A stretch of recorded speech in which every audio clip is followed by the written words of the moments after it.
It's got a couple old Fenders off a Sportster. I think it's an 80 Sportster. Just bobbed them. My friend has a plasma cutter, so you cut out the basic shape that I wanted. There's the front. It's off a regular sized front wheel. I put it on a custom, but it does fit. I had to elongate the holes just slightly to get that just enough clearance to get around the tire. So that's just the first kind of basic coat. I have to resand them and paint them again, but just kind of getting started on them. And there's a license plate bracket I made. It's just the original bracket, but I took it and flattened it out and then drilled a hole so I can go around the lower shock now. So here's the bike. And it'll just go kind of right here. There's the hole. There's a switch hands with it. There's the hole then. Go on the shock mount, and then I could have made it closer so that it would hit the axle nut. But that's as low as it can go right there. That's fine by me. I have no problem with that angle. If people want to read my plate, they can just stop, I guess.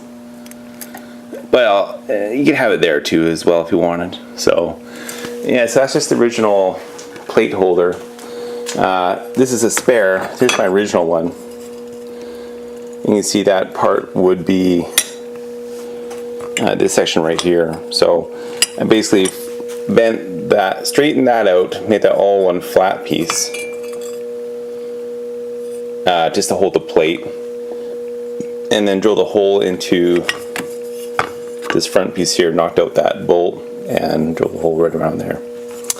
So now I have all the stock stuff, so I can just bolt it all back together if I want. So I kept the stock fender just over here. It's all right here, so there's your stock light, all that stuff, so it can go back on no problem. And then I also made a couple of lights. So to switch up the lights, I made these for the signal lights. And all I did is took some 2-inch angle iron and then got these lights here from Princess Auto here in Canada, but any hardware kind of surplus supply store type thing. And just put them on some angle iron, and then I'll put them right there on the frame. So it'll be very tight to the frame and low profile, but still it's a real light, like it's kind of a full-size light. I don't want like a little pin going off. Like around here the drivers are so shitty. I have to have good brake lights and good signal lights because people are like pretty retarded around my area. And to put the holes, to tap these holes in the frame, I tried using 3/8 natural coarse, but it didn't quite make a good enough thread, so I used a 10mm tap. So it's out a couple metric bolts on the bike. I know it's kind of a bad thing, but no big deal. And then you get a good thread that I can thread from the inside on the fender, and then a nice clean kind of fitment here, so nothing will hang out. No extra nut on the back or anything like that. Just use the frame.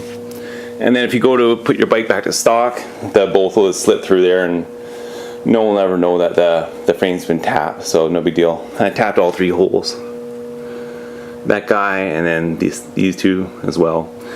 Just for in the future, if I want to mount something, they'll have a tapped hole there instead of just a plain hole.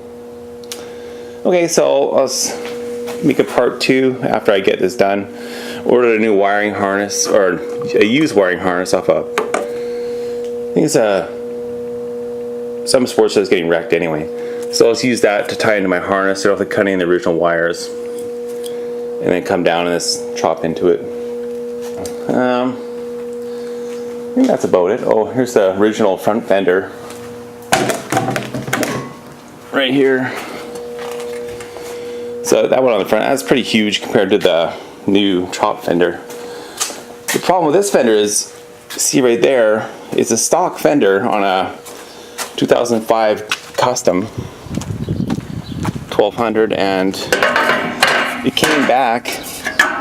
I went over a cattle garden and it kind of knocked up and hung up on the rectifier, and when it does that, it'll kind of sink your suspension down, and you have no steering. So that's pretty freaky. So if you do have a custom Sportster with a big front wheel, I definitely think about cutting this fender, or have the dealer cut it or something, because it can come in contact with the rectifier if you hit a good enough bump, and then you can't steer the bike and it collapses. So luckily there's enough straight road I got of it without being, without wiping out, but definitely a possibility. And there's, compared to the other one, it's gonna be a lot lower, a lot closer to the tire, and no chance of it contacting the rectifier. And it'll still be a functional fender. Like here in Canada, you need fenders. You can't bob them totally, because it's gonna rain, it'll snow, and it could hail pretty much every month of the year. There's lots of construction sites, so you always have to have some sort of fender on both front and back, or else you're going to get it. So, and there's the front of the bike. So that short fender is bolted, no problem. There's the front, there's the side. So when I do the next video, I'll hopefully have it all finished and see how it's going to go. I also have an S&S air cleaner I got to get onto it somehow, but just kind of working on the fenders right now, and see how that goes. There's the old air cleaner. Pretty good. I bought all the parts, those two fenders and this air cleaner, and it'll carb for about $40. So I'll probably paint this up as well and get it on there. Okay. So when the fenders are done and lights are on, I'll shoot part 2.